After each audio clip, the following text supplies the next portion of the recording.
Illinois, that we are lawful, we are legitimate, and we will be stand up for the rights. Like, this is one of those arguments that I hear all the time. I have people all the time tell me, oh, if you write another article, or if you go on a radio show again, or if the wrong person hears that you're in a militia and that you're trying to unite militias, they're going to come after you. And honestly, I would rather spend, the next 5 years in jail than spend the next 50 years sitting in my home scared to act and completely violated of all of my rights. The problem with that whole mentality of how people are going to come get you if you do the wrong thing is that it spreads fear, and that our whole population is, everything we do is based around what we're scared of, not what we care about, not what is important to us.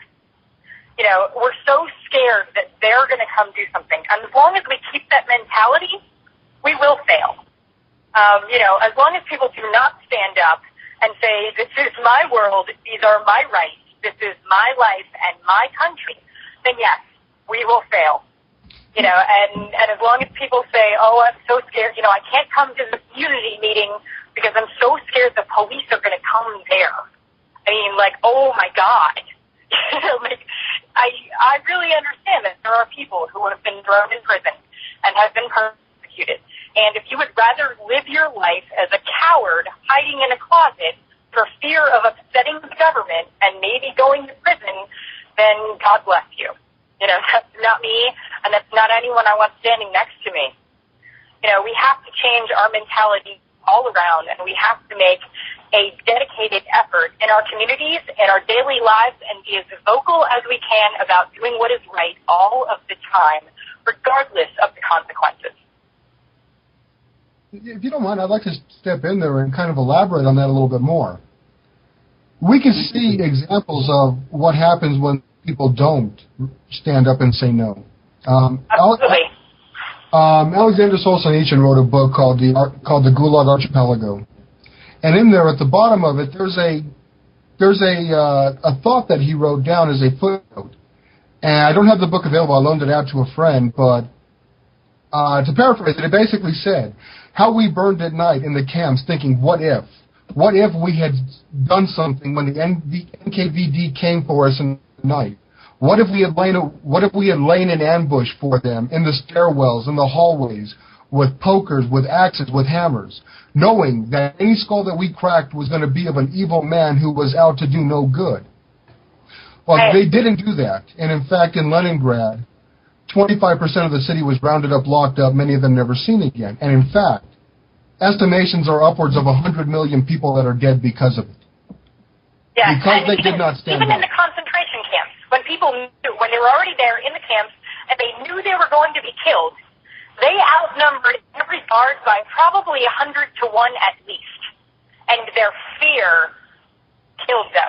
Because there is no reason that the amount of people in concentration camps could not have overwhelmed the guards. No reason. No. Except for their own fear. Gary brought up a point in here about, that whole the Boston Massacre thing, and I think it ties in line with exactly what we're saying. He said, whose fault would that be if there was another Boston Massacre? Ours. Whose fault would it be? They already got a free Waco. Whose fault would it be? Yep, and that would be our fault because we allowed it to happen.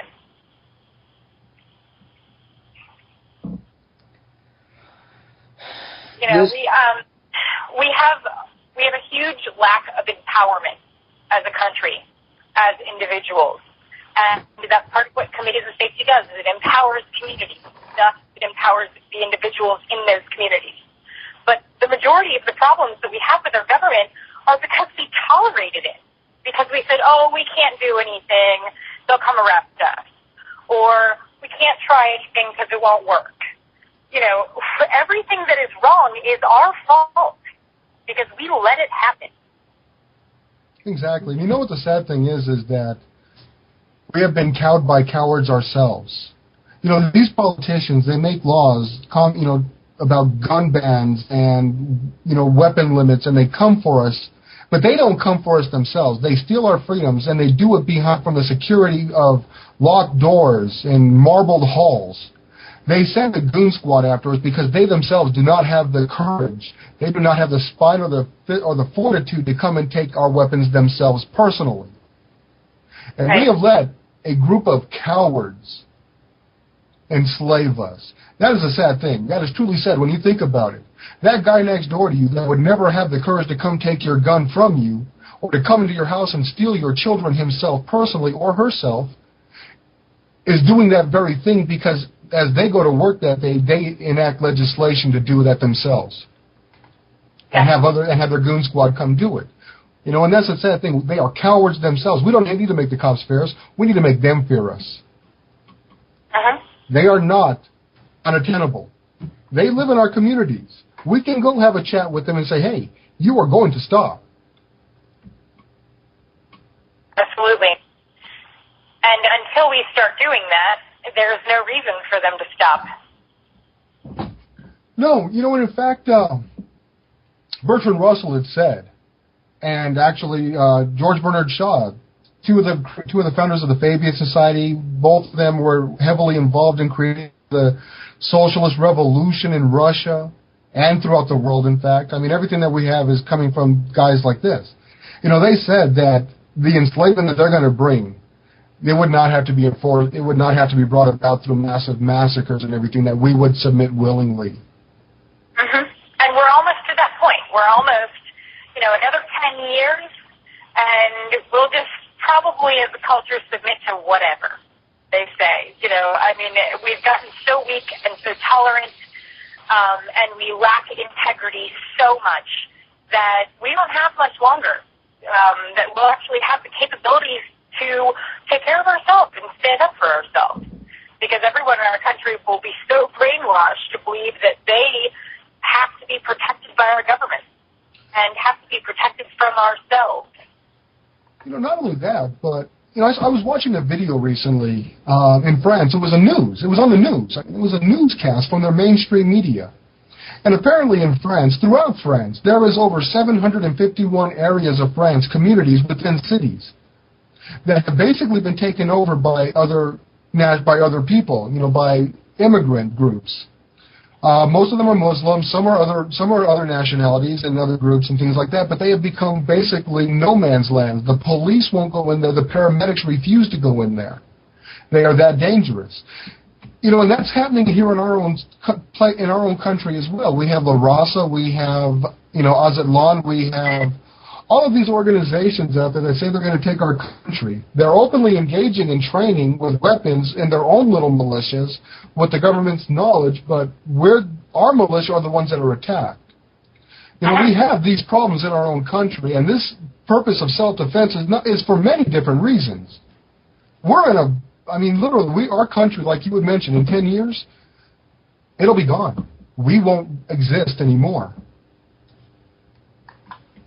I just saw a YouTube video about a Jewish militia that I think it was put out by some Russian news station, and it was a Jewish militia that they, I think that their parents had all been Hasidic Jews, but their whole function in forming a militia was because they wanted to defend themselves against the Muslim threat. And it was very interesting to me because I never really thought of it that way. I never thought about militias reacting to racist threats. I live in Sarasota and I grew up in inner city Baltimore. I don't think about racist threats because I've been the only white person. And I haven't gotten hurt. I don't even think about that kind of stuff. But they had these gentlemen on, and they were all pretty young, and they were all very well spoken, and they all said, this is our deal, and we have to protect our religion, and we are being persecuted for our beliefs and for our faith, and that is why we are starting a militia. And I was like, woo! That's awesome. But it was interesting to see the reaction of the newscasters, because the people who interviewed them absolutely reacted like, yes, this is absolutely what you should be doing. And this is a very smart idea. And it made me really start to think about racism and multiculturalism and all of those issues in other countries and how we deal with them there much differently than we deal with them here. And France is a perfect example. You know, the president of France just got on TV and said multiculturalism has failed. You know, like, it doesn't work. You know, and there are people there that are uniting and that are trying to form community defense forces. And they're supported because their community has acknowledged that there's a problem. Here, we don't have a problem like that at this second. You know, we have the constant threat of Muslim invasion and different things. But, you know, our deal is we're trying to protect ourselves from our civil rights being violated constantly. And from I can't even say the word, from total tyranny from our government. And, you know, it's different in every country, but there are lots of countries who people are banding together and joining militias and training. And they're doing it for the same basic reason as we are, life, liberty. But, you know, they have different threats. But this is the answer in every situation. Arming yourself, preparing yourself, you know, getting together and organizing in a unified manner is the solution to every problem that we have the world over. Very true. You know, Gary made a comment in the chat room in reference to something you had said. No, you can't stop the government from shooting you. You simply have to be willing to respond, and you have to respond in kind. You know, that's the one thing that our founders understood and knew, and they were willing to do that. You know, I hear a lot of people say, you know, I'd be willing to die for my liberty, I'd be willing to die for my Constitution. You know, that's the wrong attitude. You know, we don't need martyrs. We don't need martyrs. I don't need a bunch of people like Gandhi had that are willing to lie down their lives and do nothing and just let themselves be killed. That's not what we need. We need active, participatory, you know, people. We need people that will, whether it's on a militarized end or a civil authority end, that are willing to stand up and say no, and to do their part in response to whatever, you know, government threat there will be. We've had way too many incidents. We've had way too many Wacos, Ruby Ridges, too many times that the cops have kicked in the doors in the middle of the night with SWAT teams throwing flashbangs. What happened to serving a warrant? Right. Warrant? Why would you need one of those these days? And you get the doors kicked in now, you get your dogs killed, you get people shot. Mm-hmm. And many times, they don't find anything. So, you know, they've already been shooting at us. You know, the other day, or, you know, a few months ago, there was that shooting in, San Francisco, San Diego, Oakland, I forgot which city. 3 cops have a kid face down on the ground, black kid. Shoot him in the back of his head and in his back as he's handcuffed with 3 cops on him, face down on the ground. They were let off. They were found. You know, there was an investigation, nothing wrong. That was the cue to the police around the country. It's open season on the American people now. Right. We can do whatever we want, and you know, I think that cue has been given to them for a while. You know, I think that every day, though, it gets worse every day. Every day you see more flagrant abuses of people and of their lives and of their rights. Each and every day that we do nothing about it, it gets worse. And the main problem is that everybody's put these little blinders on. And, you know, if it doesn't happen in my pretty little suburb, it's fine, or it's not happening, or it's someone else's problem. And as long as we continue to act that way, things are going to continue to get worse. What you have to do as a responsible human being is go to where things are the worst and try to help, because that's the only way that the things that are going bad every day will not escalate and come knock on your door eventually.